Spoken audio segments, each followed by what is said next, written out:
வங்கதேசத்தில் நிகழ்ந்த வன்முறை சம்பவங்களில் பலி எண்ணிக்கை 39ஆக உயர்ந்துள்ள நிலையில் இந்தியா, நேபாளம் உள்ளிட்ட நாடுகளைச் சேர்ந்தவர்கள் எல்லை வழியாக வெளியேறி வருகின்றனர்.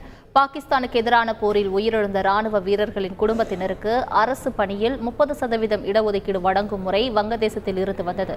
கடும் எதிர்ப்பு காரணமாக 2018இல் இந்த இடஒதுக்கீடு முறை நிறுத்தி வைக்கப்பட்ட நிலையில் தற்போது மீண்டும் நடைமுறைப்படுத்தப்பட உள்ளதாக அரசு அறிவித்துள்ளது. இதற்கு எதிர்ப்பு தெரிவித்து மாணவர்கள் தொடர் போராட்டங்களில் ஈடுபட்டு வரும் நிலையில் அரசு தொலைக்காட்சி நிலையமும் சூறையாடப்பட்டது. சில இடங்களில் போராட்டம் வன்முறையாக வெடித்ததில் தற்போது வரை 39 பேர் உயிரிழந்துள்ளதாக தகவல் வெளியாகியுள்ளது.